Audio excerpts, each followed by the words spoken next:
everyone, TGIF. My name's Heather Gray. I'm the owner of ChooseToHaveItAll.com, where I offer executive coaching and corporate therapy services to folks. Mostly I work with professionals who are stuck in their regular everyday lives because they built successful careers, but they haven't built successful lives. And I work with them on building a successful life. And I just wanted to start today with a quick tip that I'm learning myself. For those of you who know me and follow my page already, you might know that my husband has a lot of medical issues sometimes. He uses a wheelchair as a result of an accident he had several years ago. But in any case, one of the reasons why choosing happiness is such an important part of my own business is because of the life he and I have lived together. And today I'm learning a quick tip myself personally that I thought I would share with you. He's been working a lot lately, really long days. He's a fellow for a medical service provider, the VA, here in Massachusetts. And his days are quite long, and as a result he's struggling with some swelling in his legs as a result of an illness that he had last year. It's really cut down on our social time and our ability to go out and do things together, because when he is home, he needs to kind of take care of this condition and use the medical equipment that is provided for him. So as a result, we haven't had as many date nights. I decided today, as a way of kind of turning it on its head a little bit and not playing victim to this, that I would work from home and that I would just cook us a nice meal. So I have a slow cooking bolognese cooking in our kitchen as I talk to you. And I'm just bringing date night home and making the best of it. And we have a nice glass of wine with it, and we'll have really good together time without feeling like date night got entirely compromised simply because we couldn't go out. And I think that's an important lesson for people to pay attention to, is that at any moment in time, life can happen. It can just punch you in the gut in big ways and in small ways, and you don't have to be a victim to it. Just because you can't get where you want to go with a direct, straight shot doesn't mean you can't get there. I just took the long way today, like the 5-hour long way. This sauce is going to be cooking all day. But it smells good. The house smells great. I'm looking forward to having him come home and having a nice evening together. But one of the things to pay attention to, too, is that sometimes in order to get to that place where you're choosing happiness and you're finding a way of connecting to the joy, is to also recognize the suck factor. And I think sometimes when people hear me talk about choosing happiness, they think I'm only talking about like kumbaya and being a Pollyanna.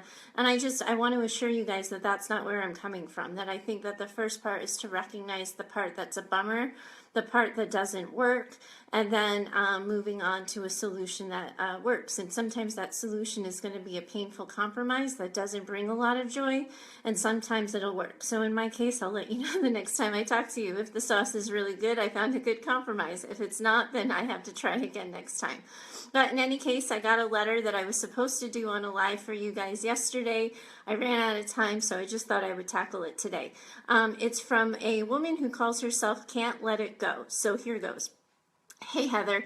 God, I feel like such a teenager writing this, even though I'm a 36-year-old woman. Can I get your take on something? Whew, here goes. I met a man that I've really come to care about at the end of July of 2016. We see each other a couple of times a week and keep in touch daily. I was caught off guard this holiday season when he informed me of his holiday travel plans and didn't include me or ask me when we'd have some holiday time together. I didn't want to seem obsessive or needy, assumed he wasn't ready to do the holidays together, and we went on. We kept in good touch, and he called me at midnight on New Year's so we could ring the New Year in together. I thought I could let my disappointment go, but I find myself really wondering about his commitment level with me and what our relationship is. When I don't ask myself these questions and don't question it, I'm in the exact relationship I want to be in. When I stop, I find myself wondering and doubting all kinds of things. Am I ruining a good thing by bringing up the holidays now that they've passed? Do you have any thoughts? I just can't let it go. All right, here goes, let it go. The reality is that I think a lot of people in relationships, particularly in this modern day of dating, think that there's rules that come with relationships, that there's certain milestones that you make at certain points in time. So if you've dated somebody for 6 months, the holidays come along, Yeah, that's kind of serious. You've been together half a year. You should start thinking about doing the holidays together. That's not necessarily so, particularly for everybody's different family dynamics, their own personal histories with bringing people home, with prior relationships. There can be a lot of baggage. And the fact that he just kind of informed you of what he was doing and didn't ask you what you were doing for the holidays, it seems to me something might have been going on for him. Maybe he was nervous, he didn't want you to be with his family, or he didn't want to be needy himself and assume that you guys were hanging out together. So he didn't ask and he just went ahead and made plans. But because you had the moment of questioning and you didn't ask him, now both of you are running away with stories in your head about what this means, what it doesn't mean. And the only way you're going to find out is if you ask. And you've been with this guy for 6 months now, so you should absolutely ask him. However, you don't have to do it in the why didn't you invite me to your families for the holidays kind of way. You can just kind of reflect for him what you were feeling and what it was like not to be with him, and tell him that and see what he has to say about it. So for example, you could just say, listen, we had such a nice holiday time and I loved ringing in the new year with you, but it just kind of made me sad that we hadn't done any of the other holidays together, and I kind of found myself wondering why we separated. You can just ask him what he thinks, and he might say, oh my God, my family's a disaster, we're doing so well, I would never want you involved in that.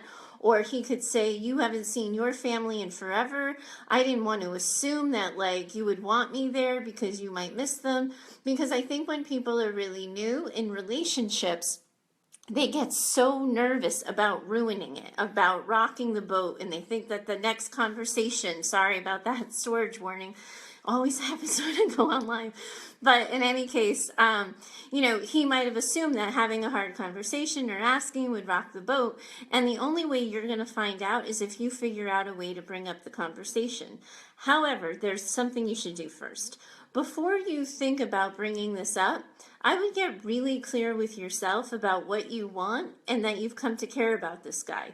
Because the fact that you were disappointed that you didn't spend the holidays together, the fact that for you, you were in a relationship where it was a given that you'd be together and you were kind of caught off guard that he went and made other plans, speaks to the care and concern and the commitment you're developing for him. And I think that's totally okay. But you want to, before you ask where we're going, it's kind of good sometimes to know where you want to go. And if all you want to hear is, yeah, I missed you too over the holidays. We were idiots. We should have done it together, because you just wanted that part of the conversation said out loud, that's okay. But if you're finding that after 6 months of regular contact with him and building more intimacy and connecting more and really starting to fall for him, and you want to know where it's going, it doesn't matter what the rule book says. You're at the point in your relationship where you need to know that in order to feel safe. So whether or not it's too soon, whether or not it's too late, it actually doesn't matter, because it's at this point now, it's what you need to feel safe, and needs in relationships are simply non-negotiable, and they don't always follow a timeline. That being said, I couldn't help but notice in your letter, you didn't say you loved him. And I don't know if you're just afraid to even tell me or the random internet, or you don't know for yourself. But it's also too that I think sometimes when you're in relationships and you're just starting out, I think people see rules differently when the L word is involved as opposed to when it's not. So maybe for some people, the L word is said in a relationship, and then it's then that the families get together and you do holidays together and you have relationship milestones. So I would be really clear about what you're feeling, what you're thinking about. And if you just stick to your thoughts and your feelings about this without making it an accusation and without coming at him with the, hey, why'd you go ahead and make plans without even checking with me? You might get the information you need in a way that opens a conversation rather than starts a fight. Because you can talk to him about all of these things of just saying oh, all my other girlfriends got to see their significant others. And I wish that had been us. I missed you. And of course it's vulnerable, because at some point you might hear and that cricket sound of silence, and that's awful.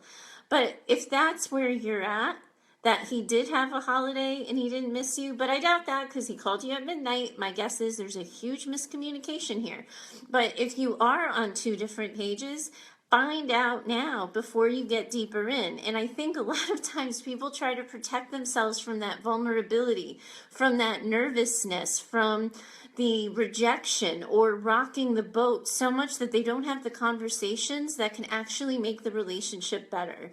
For all you know, he just made all these assumptions that it was too soon for you to include him in your family, or that you wouldn't want that, and he just didn't say anything. The two of you may be feeling the exact same thing about the relationship. It sounds like a lot of your needs are getting met because you say when you're not thinking about it, you're in the exact relationship you want to be in.